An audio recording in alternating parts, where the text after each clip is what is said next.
وہ ایران کا ہے، جس میں ان کا جو مہینہ ہے، ان کا جو سال شروع ہوتا ہے وہ 21 مارچ سے شروع ہوتا ہے، اس کو نوروز کہتے ہیں، اور وہ نوروز عید بھی مناتے ہیں ایران میں۔ یہ سب سے قدیم کیلنڈر ہے، کتنی اس کی عمر ہے معلوم نہیں، بہت پہلے سے ہے۔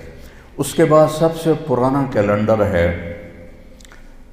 روم کا، جو 700 قبل مسیح تک، وہ اس سے پہلے کیا تھا، 700 قبل مسیح تک 10 مہینے ہوتے تھے، اور پھر جولیس سیزر جب آیا 57 قبل مسیح، اس سے پہلے نوما پیلس ایک رومن بادشاہ آیا، اس نے 10 کے 12 مہینے کیے، سال مارچ سے شروع ہوتا تھا، اس نے جنوری فروری کو اس میں شامل کیا۔ پھر 57 قبل مسیح جولیس سیزر بہت بڑا گزرا ہے ان کا ایک بادشاہ، اس نے اس میں کوئی ترمیم کی اور ایک نام اپنے نام سے اس نے مہینے کا رکھا، جولیس سے۔ جولیس کے بعد تھا اگسٹس جو روم کا بادشاہ تھا، اس نے پھر ایک اپنے نام سے مہینے کا نام رکھ دیا اگست۔ یہ جتنے نام ہیں یہ رومن دیوتاؤں کے نام ہیں سوائے ان دو کے، جولیس سیزر کے نام پر ہے، اور اگست جو ہے یہ اگسٹس کے نام پر ہے۔ باقی جو 10 مہینے ہیں یہ یونانی دیوتاؤں کے نام پر ہیں۔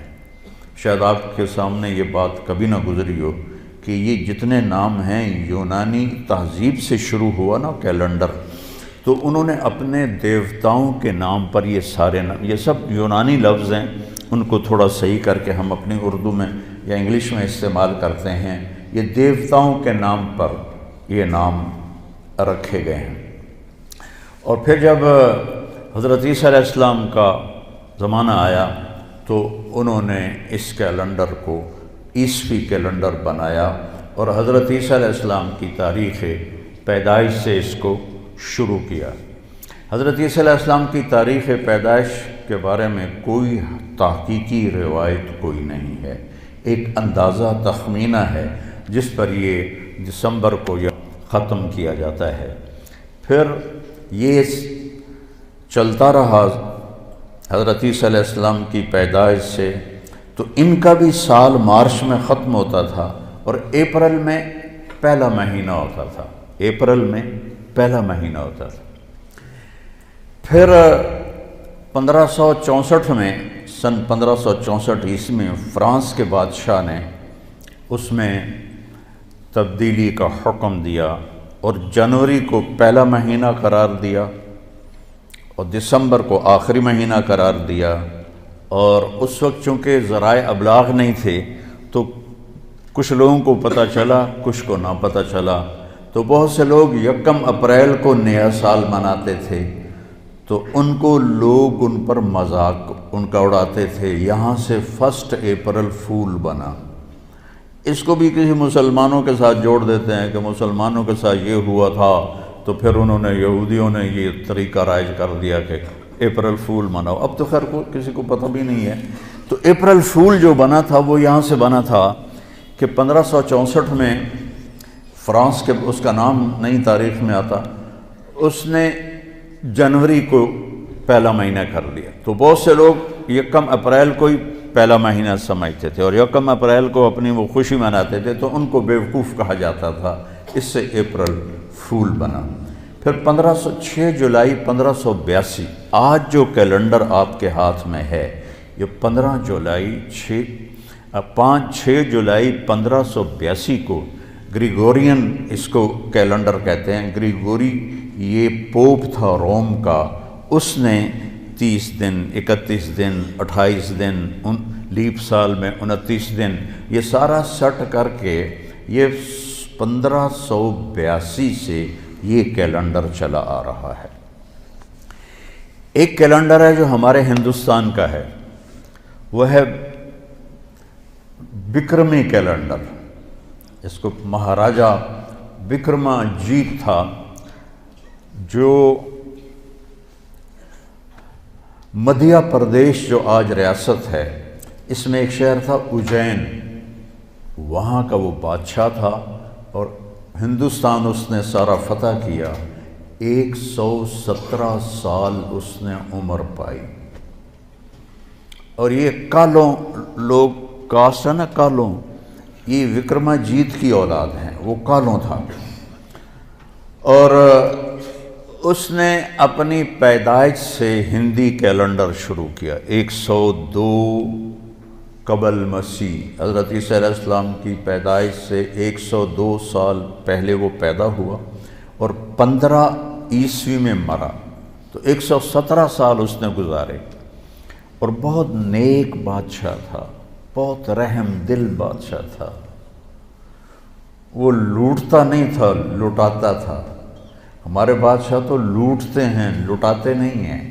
ان پاگلوں کو یہ نہیں پتا کہ پائی پائی کا حساب دینا ہوگا، ایک ایک پائی کا حساب دینا ہوگا، ایک ایک خیانت۔ ایک حدیث شریف میں آتا ہے کہ آپ نے فرمایا من المفلس، غریب کون ہے؟ کہا جی من لا درہم لہو، جس کے پاس پیسے نہ ہوگا نہیں۔ المفلس من امتی من یاتی یوم القیامہ بالحسنات امثال الجبال، سب سے غریب آدمی میری امت کا وہ ہے جو قیامت کے دن لائے گا نیکیاں پہاڑوں کی طرح، لیکن چکر باز تھا، اس کا مال لوٹا، اس کا مال لوٹا، اس کے پیسے دبائے، اس کی زمین پہ قبضہ کیا، اس کی زمین پہ قبضہ کیا۔ قبضہ مافیا پورے 4 صوبوں میں کام کر رہا ہے، تو ان زمینوں پہ قبضے کیے، پٹواری حاضر اور تحصیلدار حاضر، اوپر تک سب لائن حاضر ہوتے ہیں، سب کو جا رہا ہوتا ہے۔ کیسے دھوکے میں پڑے ہوئے ہیں یہ لوگ، یہ پاگل جانتے نہیں کہ جو ہی موت آتی ہے تو آدمی زیرو ہو جاتا، زیرو ہو جاتا۔ جو تو عاصم کی موت نے جھنجھوڑ دیا ہے، روزانہ اس کی قبر پہ جاتا تھا تو اس کے وہ تختی لگی دیکھ کے ایسے حیران ہو کے دیکھتا رہتا تھا، اور آنسو بھی نکلتے رہتے تھے، مٹی ہو گیا، مٹی ہو گیا۔ جو کچھ یہ بے وقوف حرام راستوں سے بنا رہے ہیں، لوگوں کے مال لوٹ کے بنا رہے ہیں، یہ برباد ہو جائیں گے مرتے وقت، ان کا مرنا مشکل ہو جائے گا۔ تو وہ کیا ہوگا؟ لوگ آئیں گے، یا اللہ اس نے میرا مال دبایا، اس نے میری زمین دبائی، اس نے میرے ساتھ یہ کیا، اس نے میرے ساتھ یہ کیا۔ کہ اچھا اتنی نیکیاں تو لے جا، اتنی تو لے جا، اتنی تو لے جا، اتنی تو لے جا، اتنی تو لے جا۔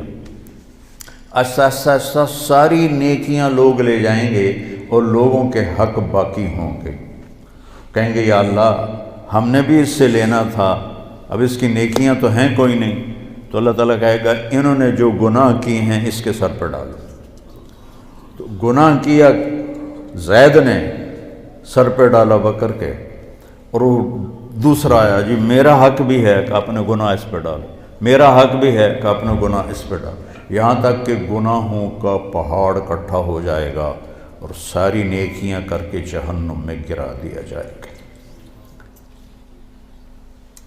یہ دیکھ رہے ہو، ایک بالشت زمین، ایک گٹھ زمین جس نے کسی کی دبا لی، یہاں تو ایکڑوں پہ قبضے ہو جاتے ہیں، تو قیامت کے دن 7 زمینوں کو توق بنا کے اس کی گردن میں ڈال دیا جائے گا۔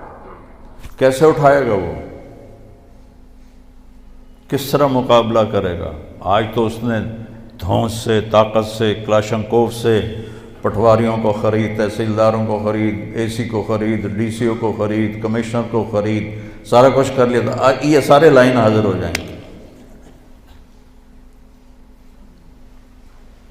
وہ بہت نیک بادشاہ تھا، 117 سال عمر پائی۔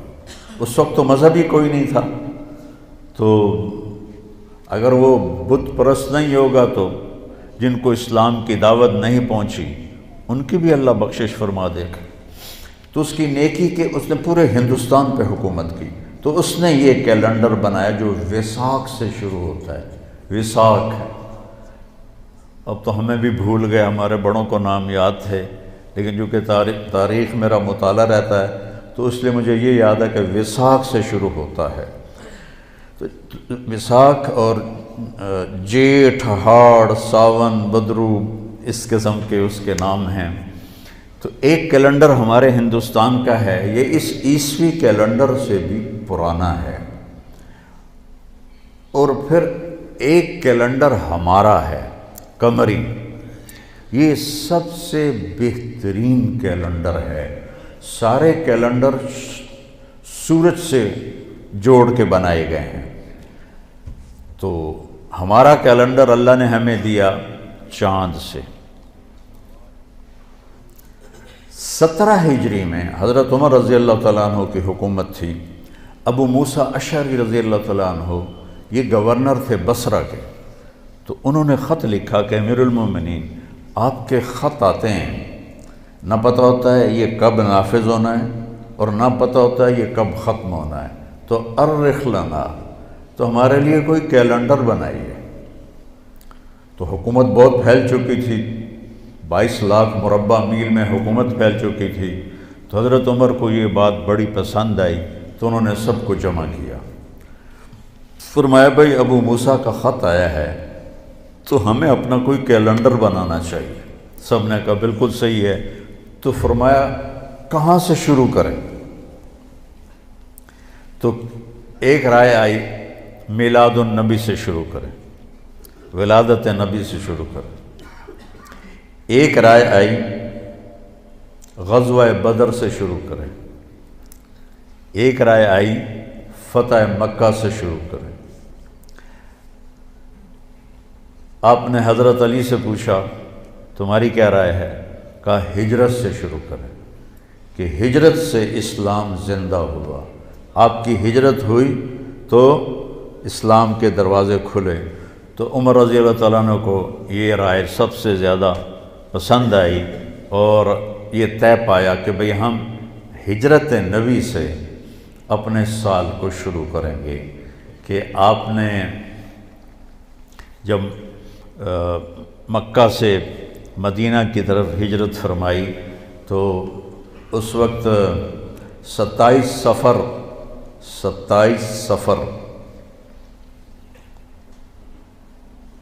جمعرات کا دن تھا۔ آپ ابو بکر رضی اللہ عنہ کے پاس گئے کہ ابو بکر جانے کا حکم آ گیا ہے، تو انہوں نے کہا یا رسول اللہ میں بھی ساتھ ہوں؟ کہا ہاں۔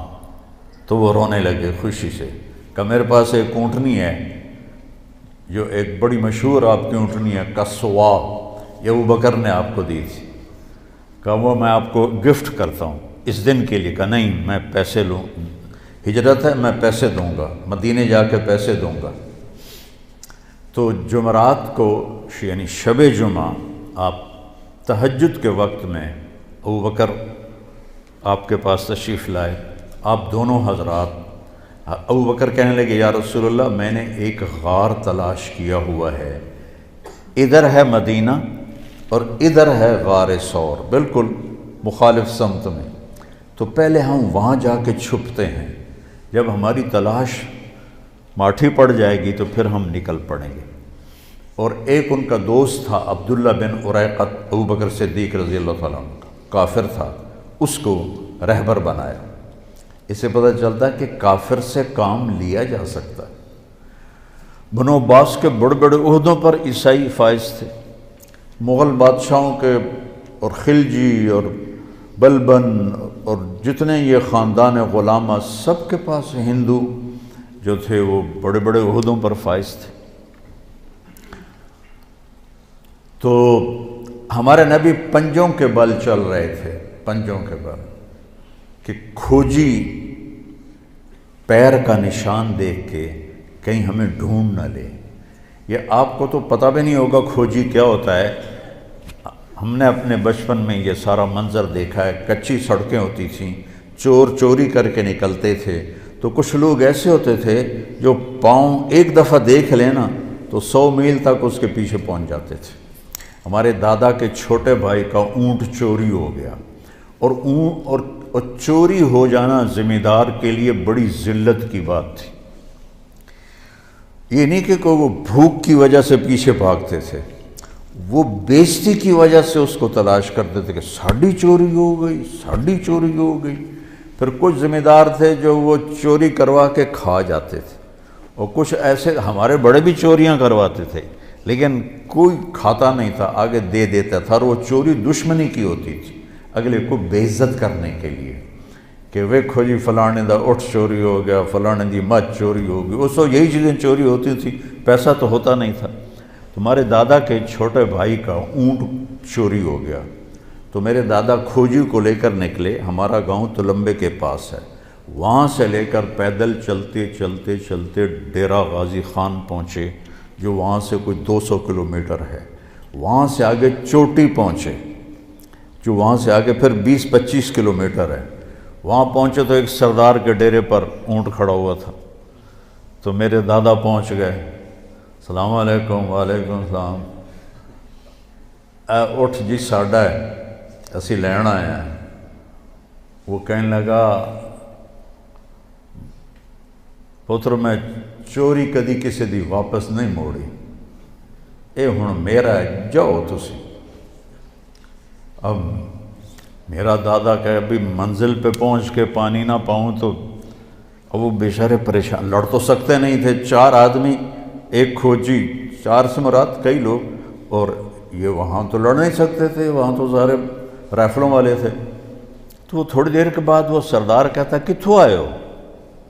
میرے دادا نے کہا تلمبے آئے ہیں۔ تو کہنے لگا میاں گانے نو جان دے ہو؟ تو میرے دادا نے کہا میاں گانا میرا پیو ہے، میرا باپ۔ اچھا تیرا پیو ہے؟ وہ کھڑا ہو گیا اور میرے دادا کو گلے لگایا اور کہنے لگا تیرے پیو دا میرے تے ایک احسان ہے، بہ جا تینوں سنائینا۔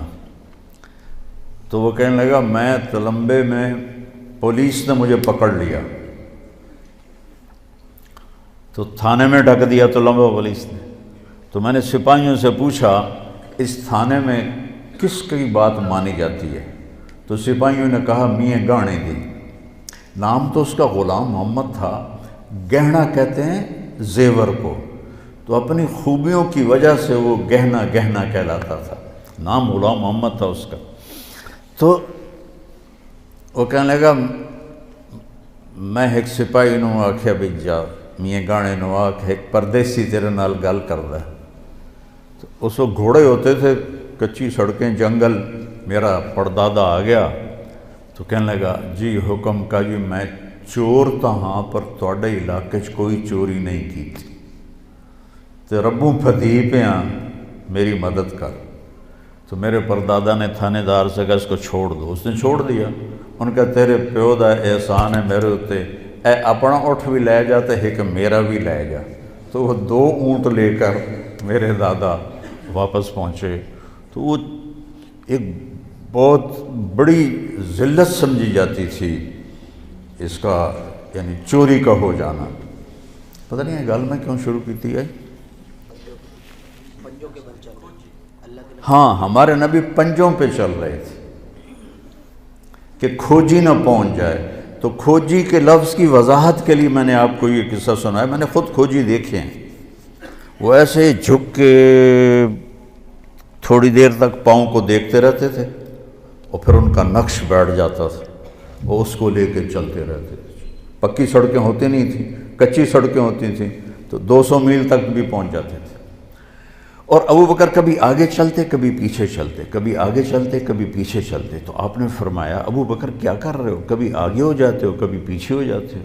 کہ یا رسول اللہ جب مجھے ڈر لگتا ہے کہ آگے کوئی چھپا ہوا ہوگا وار نہ کر دے تو میں آگے ہو جاتا ہوں تاکہ میرے اوپر آئے، آپ پہ نہ آئے، اور جب مجھے خیال آتا ہے کوئی پیچھے سے حملہ نہ کر دے تو پھر میں آپ کے پیچھے ہو جاتا ہوں کہ جب دشمن وار کرے تو میرے اوپر کرے، آپ پہ نہ کرے۔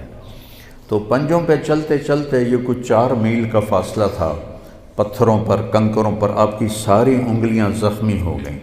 تو جب پہاڑ پہ چڑھنے کا وقت ہے تو ایسا پہاڑ ہے جنہوں نے دیکھا ہوا ہے سیدھا، تو آپ پاؤں کی تکلیف کی، انگلیوں کی تکلیف کی وجہ سے چڑھ نہ پائے، تو ابو بکر رضی اللہ عنہ نے آپ کو اپنی کمر پہ بٹھایا اور پورا پہاڑ اوپر چڑھ کے گئے اور آپ کو باہر بٹھایا. کہہ رہے ہیں یا رسول اللہ آپ نے اندر نہیں جانا.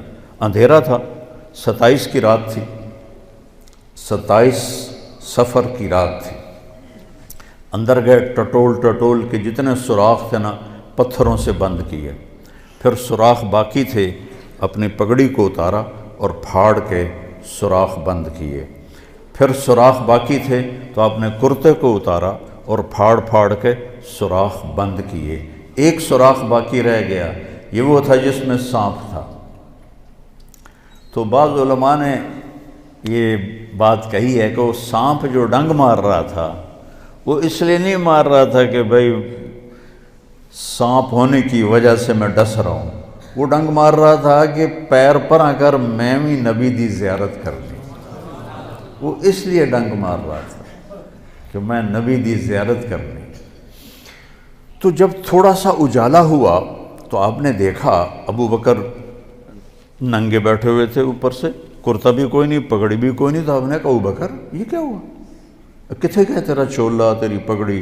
تو انہوں نے ایسے دکھائی یا رسول اللہ یہ سارے تھے سوراخ، مجھے ڈر لگا کوئی بچھو، کوئی سانپ، کوئی کیڑا آپ کو تکلیف نہ پہنچائے، تو اس لیے میں نے یہ کور کر دیے. تو میرے نبی کی آنکھوں میں ایک دم آنسو ایسے چھل کے پانی کی طرح، اور آپ نے ہاتھ اٹھائے، کہا یا اللہ میں ابو بکر سے راضی ہوں، تو بھی اس سے راضی ہو جا اور اسے جنت میں میرا ساتھی بنا دے. فوراً جبریل آئے اور انہوں نے آ کر کہا یا رسول اللہ اللہ فرما رہے ہیں ہم ابو بکر سے راضی ہو گئے اور جنت میں آپ کا ساتھی بنا دیا. ویسے بھی آج 22-23 جمادی ثانی ہے، تو حضرت ابو بکر رضی اللہ تعالیٰ عنہ کی وفات 22 جمادی ثانی کو ہوئی ہے. تو اس کی نسبت میرے ذہن میں تو میں کوئی تیاری کر کے تو آتا نہیں ہوں، جو اللہ تعالیٰ جدھر مجھے لے جاتا ہے میں چل کے آپ کو بتا دیتا ہوں. لیکن تھوڑا سا میرا یہ فوکس تھا کہ میں وقت کے بارے میں آپ کو بتاؤں. تو وہ ہجرت سے کیسے شروع ہوا؟ تو آپ 27 کی رات، 28 کی رات، 29 کی رات رہے اور یکم کی صبح کو تہجد کے وقت آپ وہاں سے نکلے. تو آپ نے مکے کو دیکھا تو کہیں کہیں چراغ ٹمٹماتے تھے. تو آپ نے کہا یا مکہ تو ما اطیبک من بلد واحبک الی لولا ان قومی اخرجونی منک لما سکنت غیرک. اے مکہ تو مجھے کتنا محبوب ہے، اگر میری قوم مجھے نہ نکالتی تو میں تمہیں چھوڑ کے کبھی نہ جاتا. اور آپ نے وہاں سے سفر شروع کیا اور 8 ربیع الاول کو آپ قباء میں پہنچ گئے. قباء میں اور 22 ربیع الاول کو پھر آپ مدینہ میں داخل ہوئے اور جمعے کا دن تھا. اور آپ نے مدینہ سے پہلے مسجد تھی جس کو آج کل مسجد جمعہ کہتے ہیں، تو جہاں بنو سالم آباد تھے وہاں آپ نے جمعہ کی نماز پڑھائی اور خطبہ دیا. اور اس میں عبداللہ بن سلام بہت بڑے یہودی عالم تھے بنو قینقاع کے، وہ آئے سننے.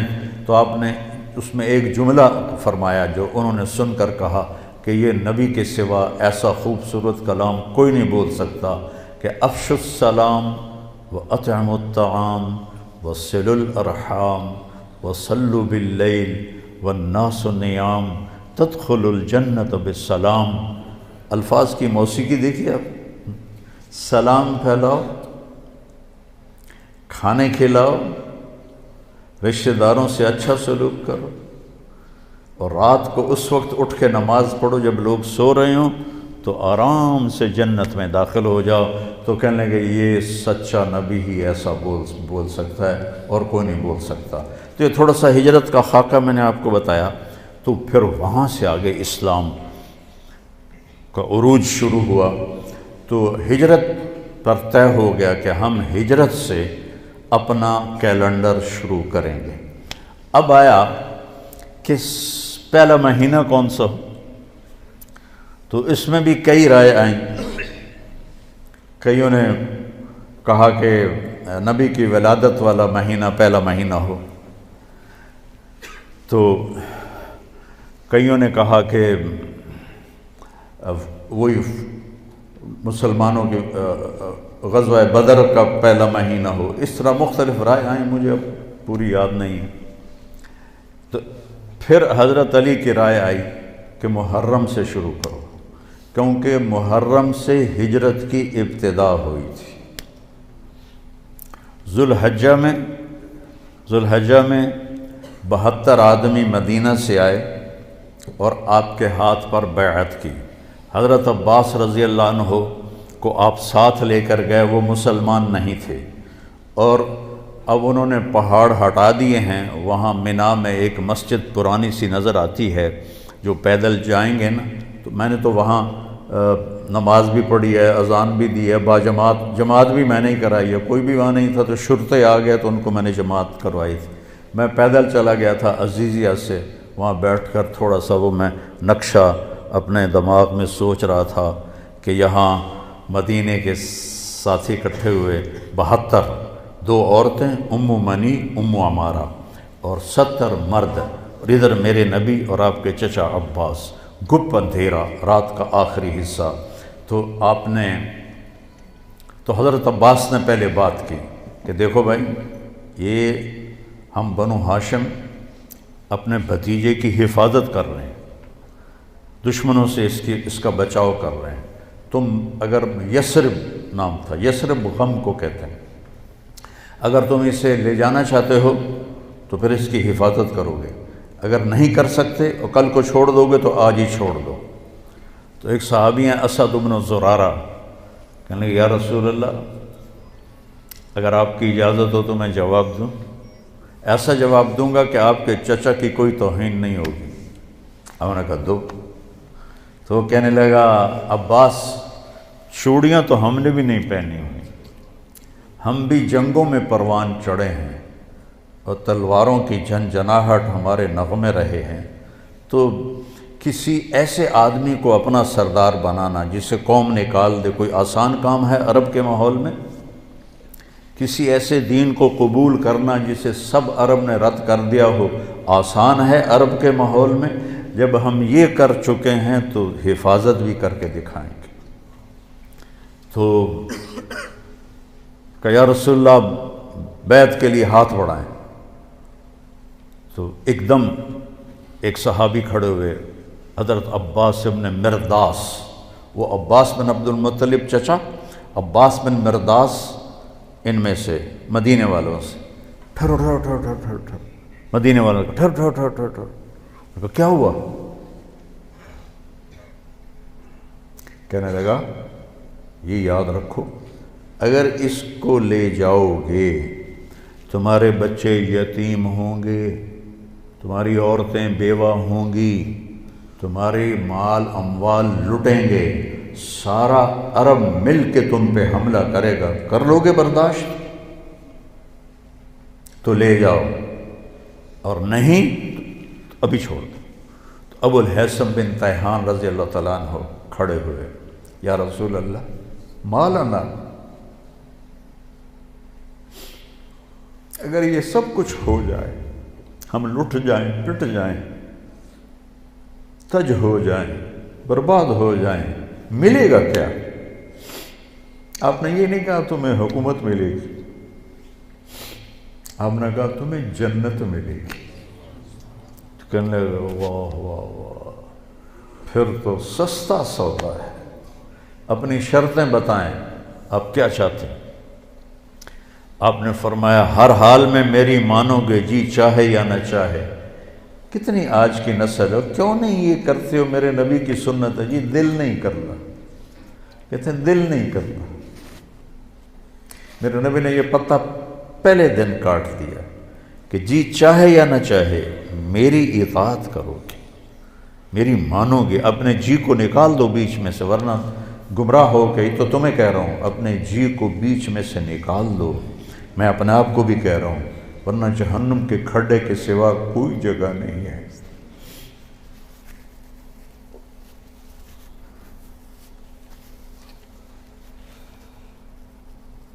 اپنے نبی کی زندگی پڑھو تو تمہیں پتہ چلے کہ کیا احسان کر گئے اپنی امت پر، وہ کتنا رو کے گئے اپنی امت کے لیے۔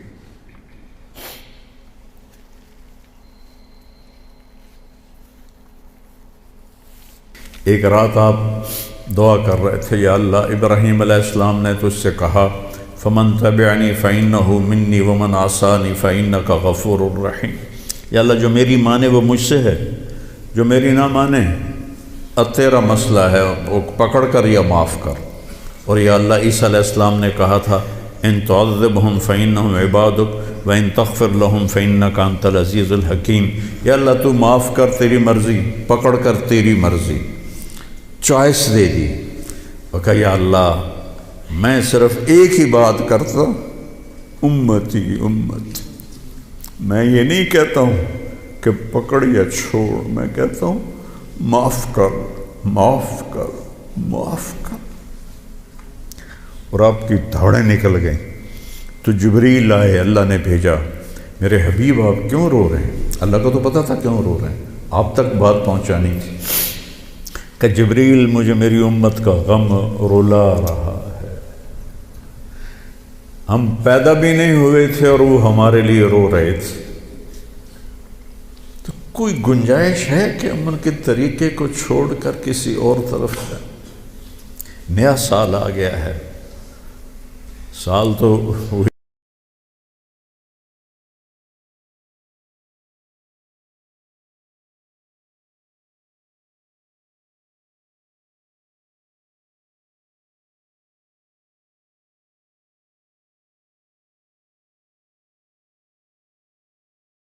ہے، اپنی زندگی میں لگاؤ۔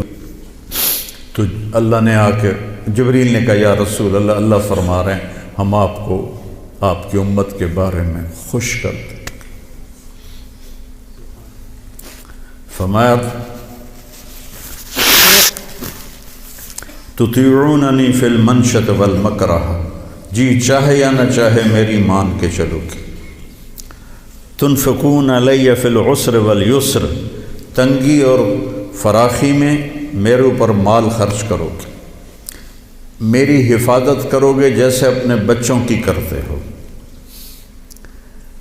بھلائی کو پھیلاؤ گے، برائی کو مٹاؤ گے، اللہ کے راستے میں جہاد کرو گے، لوگوں کی لان تان سن کر اللہ کی اطاعت سے نہیں ہٹو گے۔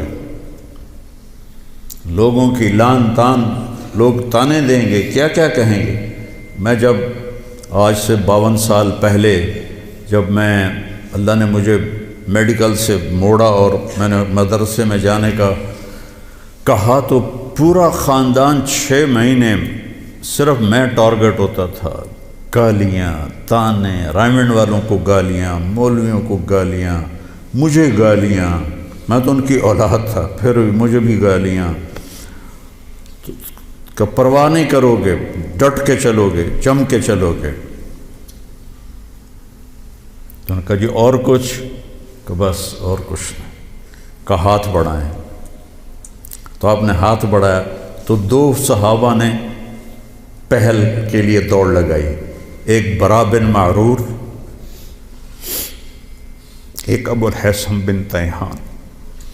تو بعض محدثین فرماتے ہیں کہ برا بن معرور کا ہاتھ پہلے پڑا، اور بعض فرماتے ہیں ابو الحسن بن تیہان کا ہاتھ پہلے پڑا، اور میری رائے میں بھی یہی ہے کہ ابو الحسن بن تیہان وہ پہلے ان کا ہاتھ لگا، چونکہ انہوں نے پھر اس کے بعد ایک دم کہا یا رسول اللہ ایک بات ابھی بتا دیں، کل اللہ آپ کو فتح دے، عرب آپ کے تابع ہو تو آپ ہمارا شہر چھوڑ کے مکہ تو واپس نہیں جائیں گے؟ یہ ابو الحسن نے کہا۔ تو آپ مسکرائے، کہا میرا جینا بھی تمہارے ساتھ ہے اور میرا مرنا بھی تمہارے ساتھ ہے۔ جب مکہ فتح ہوا تو آپ صفا پہاڑی پہ کھڑے ہو کر نا آپ نے لمبی دعا کی، تو انصار مدینہ آپس میں نا سرگوشیاں کرنے لگے، اخذتہ الرأفت ببلدہ، لگتا ہے اللہ کے نبی کو اپنے شہر کی محبت نے پکڑ لیا ہے اور شاید اب یہ مدینہ نہیں واپس جائیں گے۔ تو جبریل آئے، یا رسول اللہ انصار بدگمان ہو رہے ہیں، عشق بدگمان کر دیتا ہے، عشق کی زیادتی بدگمان کر دیتی ہے، چاہے وہ نبی کے ساتھ ہی کیوں نہ ہو۔ تو انصار بدگمان ہو گئے، تو آپ ایسے ہاتھ اٹھائے ہوئے تھے تو آپ نے ایک دم ایسے کہا یا معاشر الانصار ما اسمی اذن۔ پڑھا کرو یہ کہانیاں، تم پتہ نہیں کیا دیکھتے رہتے ہو، کیا سنتے رہتے ہو، کیا کرتے رہتے ہو، زندگی جیسی دولت کو ضائع کرتے ہو، زندگی جیسی دولت، ایک ایک پائی پہ لڑتے ہو اور زندگی جیسا سرمایہ برباد کرتے ہو۔ اے انصار کی جماعت، جانتے ہو میں کون ہوں؟ انا محمد بن عبداللہ، انا رسول اللہ، میں محمد میں اللہ کا رسول، میں تمہیں بول دے چکا ہوں، میرا مرنا بھی تمہارے ساتھ ہے، میرا جینا بھی تمہارے ساتھ۔ تو سارے انصار رونے لگے گا، یا رسول اللہ، محبت کی شدت کی وجہ سے بدگمانی پیدا ہوئی ہے، کوئی ایمان کی کمزوری کی وجہ سے نہیں۔ تو آپ نے فرمایا اللہ اس کا رسول تمہارا عذر قبول کرتے، سبحان اللہ، اللہ اس کا رسول تمہارا عذر قبول کرتے۔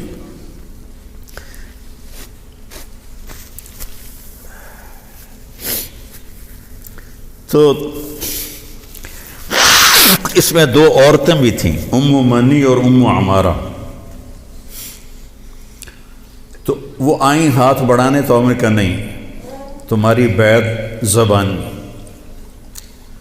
سے ہے۔ تو عبداللہ بن رواحہ کھڑے ہو گئے، یا رسول اللہ حملہ کر دیں مکے پر؟ جوان تھے، حملہ کر دیں؟ کہا نہیں نہیں نہیں نہیں نہیں، ابھی نہیں، بس خاموشی سے چلے جاؤ اپنے اپنے خیموں میں۔ شیطان یہ سارا دیکھ رہا تھا، اس نے مینا کی پہاڑی پہ اعلان کیا، قریش کے سرداروں، تمہارے خلاف یثرب والوں نے سازش کر دی۔ تو جو آواز گونجی تو وہ سارے ایک دم اکٹھے ہو گئے، تو انہوں نے یثرب کے سرداروں کو بلایا، یہ سارے نوجوان تھے، یہ سارے۔ نبی کی ایک نشانی یہ ہے، ایک کہ اس کے پیچھے لبیک کہنے والے سب سے پہلے جوان ہوتے ہیں، چونکہ بوڑھے خشک شاخ بن چکے ہوتے ہیں اور جوان تر شاخ ہوتے ہیں۔ تو انہوں نے سرداروں کو بلا لیا، یہ تم نے کیا کیا، ہمارے خلاف سازش کی ہے؟ کہ اللہ کی قسم ہمیں پتہ ہی کوئی نہیں، ایسے ہی تمہارے کان بج رہے ہوں گے، ایسا کوئی قصہ نہیں۔ ان کو پتہ ہی نہیں تھا، پیچھے پیچھے نیچے نیچے نوجوانوں نے یہ سارا قصہ بنایا تھا۔ تو یہ مینا کے دن ہیں 12 13 10 11 12 13۔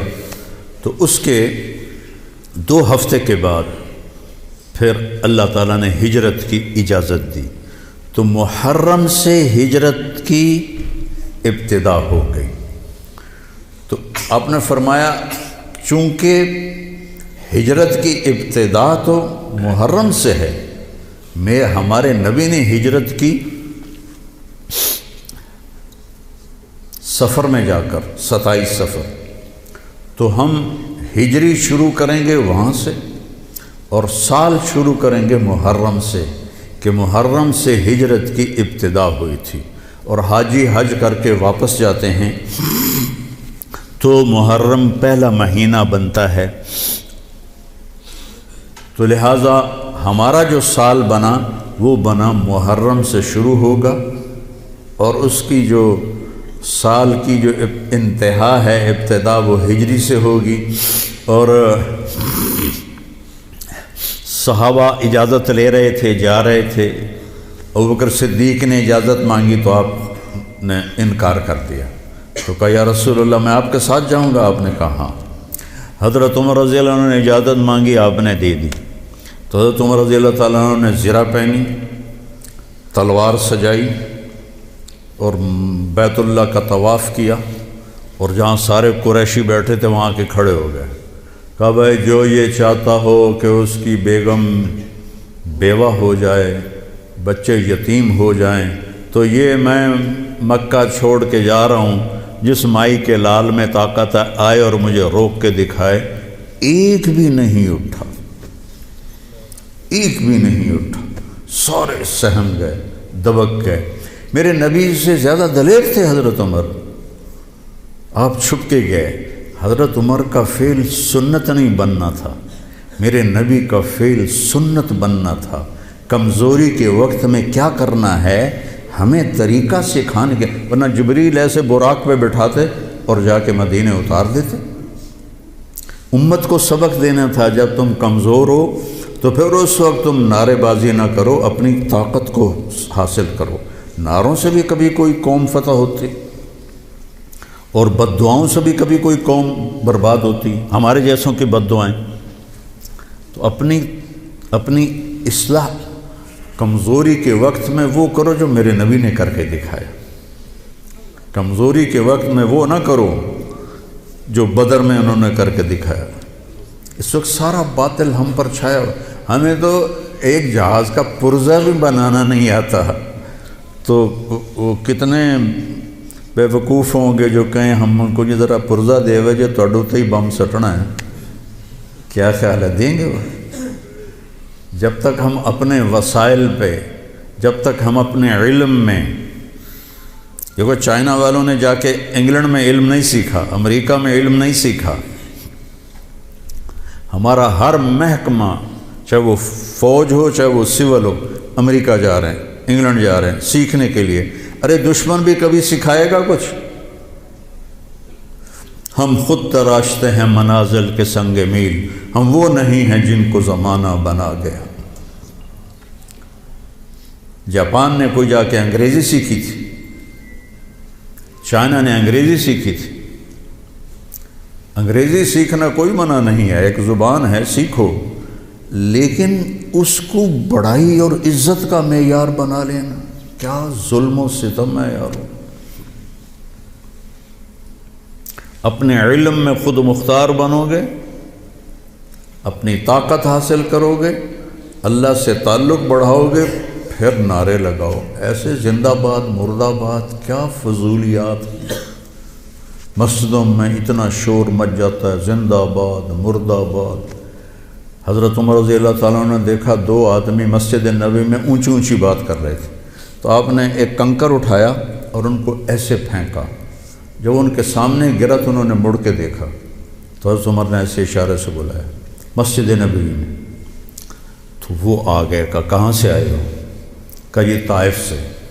کہ اگر تم مدینہ کے ہوتے تو مار مار کے تمہارے چہرے میں خونی کر دیتا، تم نبی کی مسجد میں اونچی آواز سے بول رہے ہو۔